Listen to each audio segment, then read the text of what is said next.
Have you ever been inside an airplane, train, or car and noticed that when the pressure changes, your ears make a funny crackling noise?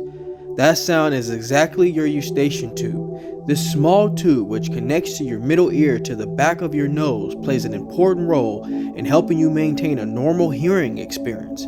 When the pressure inside the middle ear changes, usually due to altitude, the eustachian tube needs to adjust to make sure your ears maintain the same level of pressure. To do this, your eustachian tube has to open and close as the pressure inside your ear increases or decreases. Will be in the middle ear. The noise that comes from this action is called autophony, and is actually your eustachian tube making small crackling sounds as it opens and closes.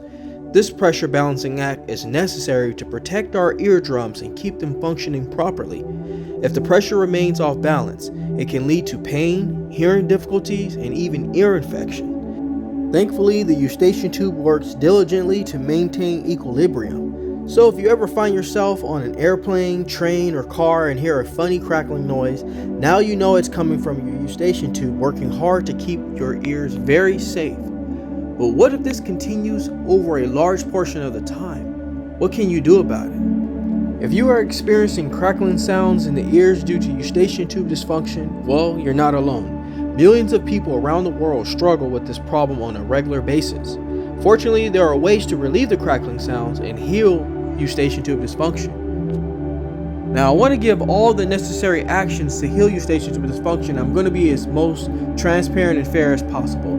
The easiest is, of course, nasal sprays and allergy medication is what you're told often in the doctor's office. Now, this is not to say that crackling sound won't be remedied with those particular actions, but what we're finding is that it's typically an issue with the jaw structure, the jaw joints, TMJ, issues with posture. And this is why I stress so much about eustachian tube dysfunction, is that it's simply being written off as an allergy-related problem. Now, although it could be related to allergies initially, but what keeps it around is a multitude of things, giving many people around the world anxiety, depression. These are things that are not very well documented and talked about in the doctor's offices.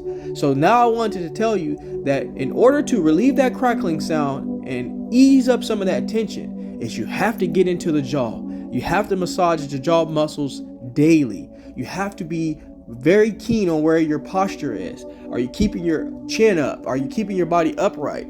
Taking time to stretch, drinking plenty of water, and most importantly, you have to be sure to massage the masseter muscle. This is a facial muscle located in the jaw. I will be posting a link in the description of how to get to those massage videos. But all in all, folks, it is a big problem and it's only going to get worse as time goes on. So if you stumbled across my videos and you feel like you have eustachian tube dysfunction, just know that you're not alone, because this condition will make you feel like you are. And I'll be posting a link with many videos and practices that you can try to find healing.